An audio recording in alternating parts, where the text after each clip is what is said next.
Thursday, April 4, 1968, 5:55 p.m., Memphis. The evening sun casts long shadows across the Lorraine Motel's second-floor balcony. Dr. Martin Luther King Jr. stands outside room 306, leaning over the iron railing, talking with friends in the parking lot below. Reverend Ralph Abernathy is inside finishing a shave, preparing for dinner at Reverend Kyles's house on that warm spring evening. Jesse Jackson stands in the parking lot looking up at King, while Chauncey Eskridge, an SCLC attorney, also lingers nearby. Across Mulberry Street, at Bessie Brewer's rooming house, a man checks into room 5B using the name John Willard. The man carries a Remington 760 Game Master rifle in a bag, a .30-06 caliber weapon capable of killing from 200 feet. At 6:01 p.m., a single shot rings out from the bathroom window of that flophouse, 206 feet from the motel balcony. The bullet strikes Dr. King in the cheek, shattering bone, and he falls backward onto the concrete balcony floor. But let's change one thing. Insert a 4-man Special Forces team into the Lorraine Motel parking lot before the shot is fired. These operators, trained in close protection and hostage extraction, have been watching the rooming house for the past hour. Their surveillance equipment detected the sniper's movement through the window of room 5B, his rifle barrel visible. At 5:59 p.m., the team leader gives the order to move, and 2 operators sprint toward the rooming house's rear entrance. The other 2 operators rush onto the motel balcony, grabbing Dr. King and pulling him down behind the concrete wall. Stage 1 begins as the sniper fires, but the round passes through where King stood, striking the wall of room 306 instead. The bullet ricochets, and the operators on the balcony shield King's body with their own tactical gear. The sniper, James Earl Ray, sees his target disappear behind the wall and realizes his shot has missed completely. He panics, dropping the rifle, and runs from the bathroom, fleeing down the stairs of the rooming house. The 2 operators who entered the rooming house intercept Ray in the hallway, tackling him before he can escape. They restrain him and secure the rifle as evidence, while the other operators move King to a secure vehicle. The cumulative cost is minimal. 4 operators deployed, 1 sniper captured, and 1 historical assassination prevented. Stage 2 begins as the team evacuates King from the Lorraine Motel, driving him to a safe house in the city. Dr. King, shaken but unharmed, asks what is happening, and the team leader explains the threat to his life. The Memphis Police Department arrives at the motel, finding no body, only confusion among King's associates. Ralph Abernathy, shaving cream still on his face, rushes out and asks where Martin has gone in a panicked voice. Jesse Jackson and Andrew Young look around, unable to explain the disappearance of their leader from the balcony. The FBI is notified immediately, and agents swarm the Lorraine Motel within 20 minutes of the incident. The captured sniper, James Earl Ray, is taken into federal custody and transported to a secure location for interrogation. The team's vehicle moves through Memphis's streets, avoiding the police barricades that are now forming around the motel. Stage 3 escalates at 8:00 p.m. as news of the assassination attempt leaks to the press, and the nation's attention turns to Memphis. President Lyndon B. Johnson is informed that King has survived and that the shooter is in federal custody. The nation holds its breath as reports of a foiled assassination circulate through every major news network. Dr. King is taken to a safe house outside Memphis, where he is debriefed by federal agents and military personnel. The Special Forces team explains that they were sent to prevent the assassination, but their origin remains classified. Dr. King, exhausted and shaken, asks if his family is safe, and the team confirms that they have been protected. The cumulative cost rises. The operation has required extensive coordination with federal and local law enforcement agencies. Stage 4 arrives at 11:00 p.m. as FBI Director J. Edgar Hoover is briefed on the capture of James Earl Ray. Hoover, who had long viewed King as a threat, is now forced to acknowledge the conspiracy to assassinate a civil rights leader.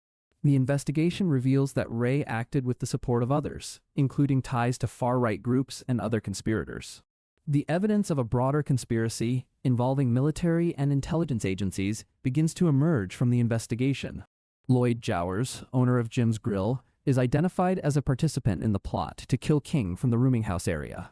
Other conspirators, including federal agents and military personnel, are implicated in the larger conspiracy to silence King. The cumulative cost is now significant. The operation has exposed a conspiracy that stretches deep into the government. Stage 5 begins the next morning as Dr. King appears on national television to address the nation from a secure location. He speaks of the assassination attempt and calls for unity, saying that violence will not stop the struggle for justice. His words calm a nation that was on the brink of riots, and his survival becomes a symbol of hope and resilience. The civil rights movement, which might have been crippled by his death, is instead galvanized by his miraculous survival. The Poor People's Campaign, planned for the coming months, gains new momentum and support from across the country. Dr. King, now under federal protection, continues his work, and he becomes an even more powerful voice for justice and peace. The trial of James Earl Ray and the conspirators exposes the conspiracy, shocking the nation and the world. The American public learns of the extent of the plot, and a reckoning with the nation's legacy of racism and violence begins. The cumulative cost: a conspiracy exposed, a nation healed, and a leader given a second chance to lead his people. But the presence of the Special Forces team has already begun to ripple through time, altering the course of history itself. What if Dr. King's survival, while saving his life, has also saved the conspiracies that would have been exposed by his death? The surviving members of the conspiracy are brought to justice, but the truth of their involvement is only partially revealed. The FBI, the CIA, and the military's role in monitoring King is exposed, leading to a major reform of intelligence agencies.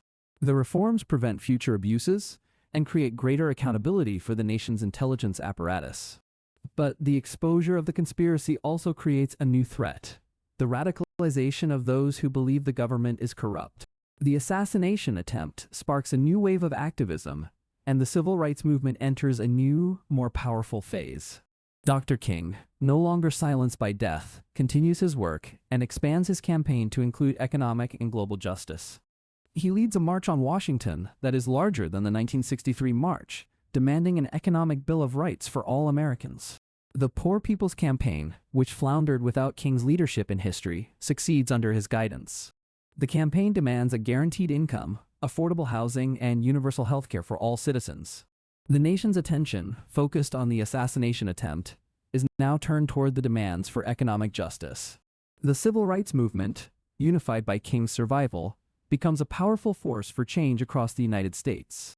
The political landscape shifts, and King's influence grows to the point where he becomes a major figure in national politics. He is asked to run for president, and he becomes the first African American to seek the highest office in the land. His candidacy inspires millions, but it also brings threats and hostility from those who oppose his vision of America. The nation is divided, but the debate over King's campaign sparks a new dialogue about race and justice in America. The struggle for civil rights is no longer just about the South, but about the entire nation's future and its soul. Dr. King's survival, while a triumph, has also exposed the deep divisions that still existed in American society. The backlash against his campaign fuels the rise of new movements, both for and against the changes he represents. The nation is transformed, but the transformation is not without its costs and its casualties. The cumulative cost of the operation is now incalculable: a nation transformed and a leader saved. What if the greatest value of Dr. King's assassination was not in his death, but in the movement it created?